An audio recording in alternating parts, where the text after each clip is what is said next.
Hey guys, so here's your programming for Sunday the 3rd. We're going to do a 3-minute basic warm-up. You're going to do 4 burpees. You're going to go 3 minutes, as many rounds as possible. That's what AMRAP means for you newer people. 4 burpees, so chest to the ground. Jump or clap. If you have to step down or jump down, that's okay. Step up or jump up, whatever you got to do to get down and up. Chest touches the ground. Jump and clap. Elbow to hand planks. Those are these ones here where you're going forearms on the ground. So you're in a plank, and then you're going to go up into the top of a push-up, plank, back to forearm plank. Okay, so each time. So it goes 1, and then down, 2, so on. And then the bat wings. You're doing a hollow position to start, so that means bring your legs off the ground and bring your arms off the ground. You should feel a squeeze in your lower back. And then you're going to keep the thumbs up. You're going to slowly keep your arms straight and bring them around, turn them over, touch them together.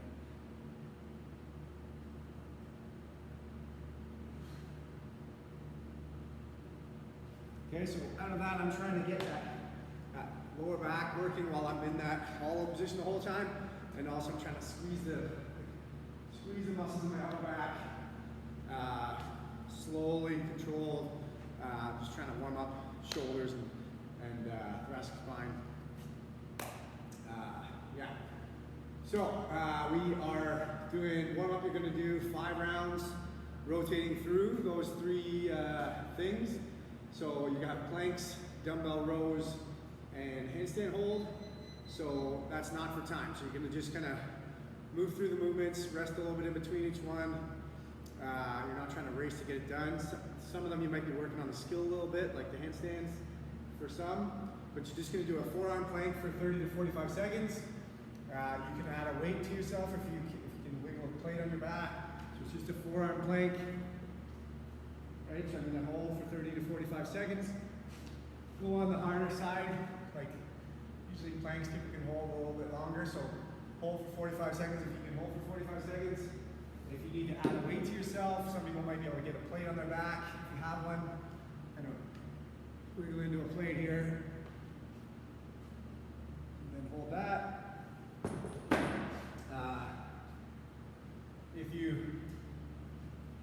If you don't have a plate, but you're finding that 45 seconds is really easy, then just do long, okay?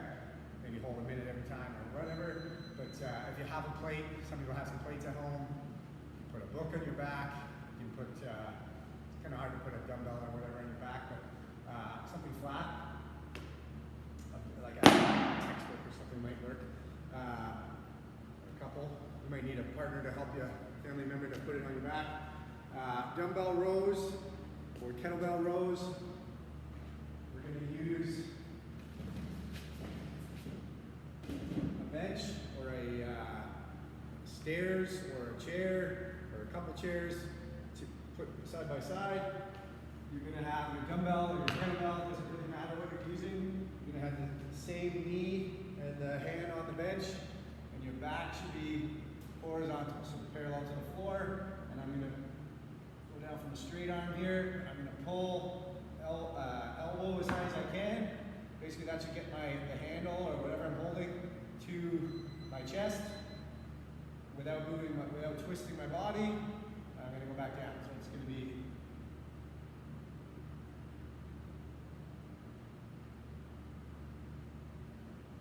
that. So I'm going to do 10 on the right, 10 on the left, and then obviously changing around with reps a little bit depending on the weight that you have. So if it's a weight that's so easy, do more than 10. If it's a weight that's too much for 10, either chip away at 10 or break it up or do less. So you have to do 7 reps is kind of all you can manage with your dumbbell that you have. Yeah. If you don't have a piece of equipment that works for that, try to find something in the house. I'm finding detergent containers, something with a handle, and then they've got a bit of weight to it, or an empty one that you fill up with water or whatever. Something like that. You're not swinging it around too much, so it can be pretty static. Those will work. Just make sure you even that out left and right. Then your handstands.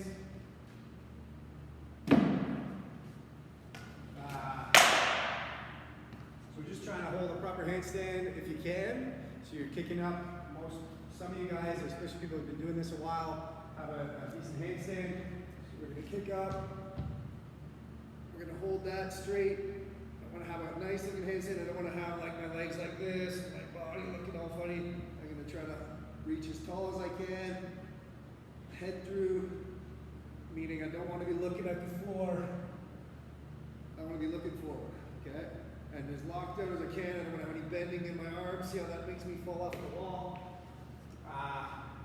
Yeah, so if you don't have a handstand, what you can do is practice trying to get up into a handstand. So you can work on your kick up. So for that, I would get down into this like sprinter stance. I'm going to be kicking up one leg. And working on just maybe not going for it right away, but trying to just make sure my arms stay locked while I kick up a little bit. Right? And then as I get the feel for it, I can kind of feel my heel hitting the wall. And then I'm going to bring the other leg up. So if you don't have a handstand, you can maybe try to kind of mess around with, 30 seconds, 45 seconds of kind of messing around with trying to get into a handstand. If you don't want to spend the time working on that, what you're going to do is do a 20 to 30 second hold of an inward facing handstand. So you're going to walk up, either just hold that, kind of that angle, or I'm going to walk in closer, hold that.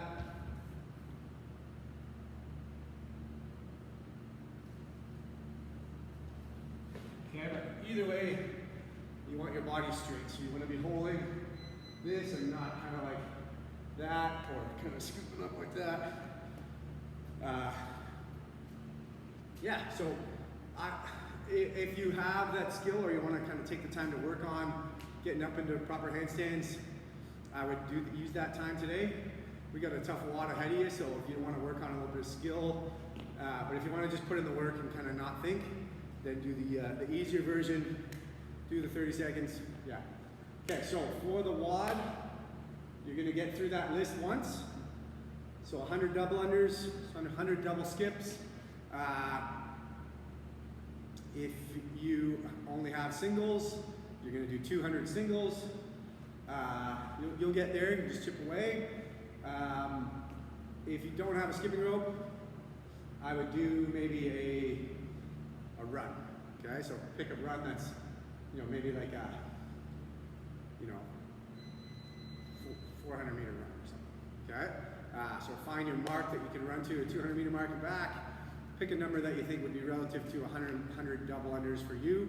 100 double unders really get the heart rate up, really get the shoulders tired. But if you have a rope, work on some skipping.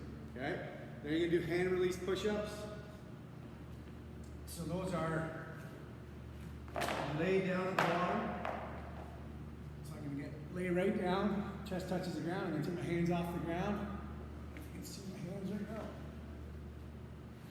So I'm gonna take my hands off the ground, just enough to see space between. I'm not gonna push up to the top. Lay down, hands off the ground, push up. Okay, so they don't need to come up terribly high, but what they do is kind of standardize that you are touching the ground. So sometimes people get down pretty close to the ground, their shirt touches the ground, but they don't actually touch the ground. These ones force that standard. If you don't have like a proper push-up where everything came up together like those ones, you're going to be doing chest to the ground, hands off, bring the chest up first, but leave the knees down, and then bring the plank, right? So then you're going to lay down, hands off, chest up, plank, okay? So that would be the scaled version if you can't do those full ones. Then you can do 100 squats, so you're going to chip away. Those are going to, for me, that would be the thing that's going to die the most, push-ups. I have to make sure I do sets of 5 or 10 or whatever, just to make sure that I don't do too many in a row, so that when I get to 70 or 80, they're not one at a time, right? The other things I could probably do bigger sets or keep going. So then you're going to do some squats, so feet shoulder width, arms up, knees out. I'm trying to keep the heels on the ground. So arms up, butt back. And I'm trying to get hit this hip crease below the top of the knee and standing up, right? So it's air squats. So, you know, they're usually, you can get away with a little bit of, you know, if you're on your toes a little bit, you can get away with it, but it's also 100, right? We don't want to get away with it. We want to do them properly, but if you do them properly, you're going to last longer, and you're also going to, 100, you can do enough to bug your knees, right? Or something like that. So if I'm doing them like this, and I'm kind of, heels are coming off the ground, and I'm doing them all like this, right? By the end, you know, if I do a couple of those, like there, it didn't really blow up my knees or anything. If I do 100, where my knees are tracking over my toes too much, it would blow up my legs, or my knees. So, maybe they slow down a little bit, but keep them looking good, okay? And then burpees, just so you warm up, chest to the ground, jump and clap, however you want. And you're just gonna get as far as you can into this one. So some of you guys are gonna finish this, some of you guys are not. It's 25 minutes, kind of like get as far as you can. So it's okay that it's kind of supposed to be that hard, okay? All right, have fun with it.